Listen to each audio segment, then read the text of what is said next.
never did want to be an architect. I wanted to be an artist. I wanted to be a filmmaker. My parents wanted me to be an architect, so I resisted really for a long time.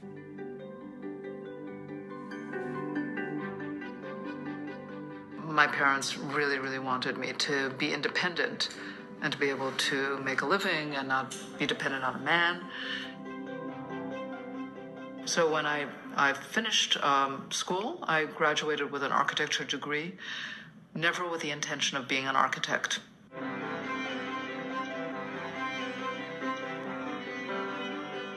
Then we got our first commission, very small, and I realized that it's possible to to be able to take an idea into the built world and have it there permanently. And that was a huge realization for me. Our studio does more and more large-scale work. We still do independent projects, but we also take on some very complicated urban scale work that takes really the work and collaboration of lots of people. You get your team around, but unless you can share that vision in a way that everyone who's part of it, whether they do a very specialty role and support it in one way or another, that they feel that they could put their creative brains and desires and actually input into something, then they're not going to invest in it the way you need them to. So that's something I've learned, and it's taken a while. I never thought about what it would take to lead a studio until I started doing it. And when we grew from 2 to 12 to 24 to 40 to 60 to 120, my perception really changed about all of this. To get the buy-in and the engagement and the best efforts of others, it takes being able to put yourself in their shoes. So that empathetic part of the role of leadership is extremely important.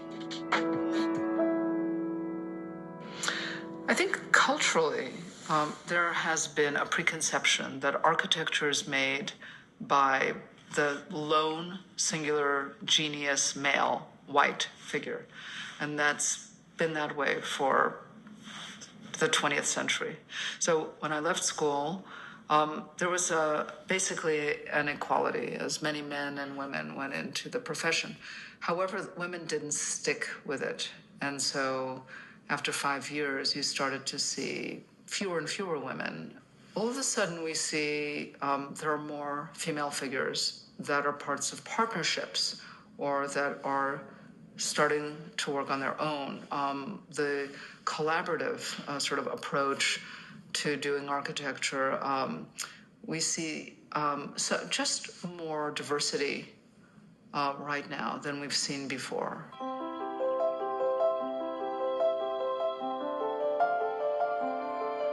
The idea is a vault, a veil system, which allows the light to actually pop through in every direction. From the street, there is an escalator that comes right through and deposits you really on the top of the space. I've personally been frustrated that architecture, that this profession is too much of a service profession. That is, someone has a need, they come to you, you fulfill that need, you do it a little bit better with a little bit more imagination than somebody else, and that's what distinguishes you as an architect. That doesn't satisfy me. I'm only satisfied if I can move society forward in some way. You have to put yourself out there. You have to take a lot of risks. And sometimes the risks is on behalf of other people. So people are spending money, people are giving their time, and so you, in a way, you have to believe in something so strongly that you take everybody with you along the way.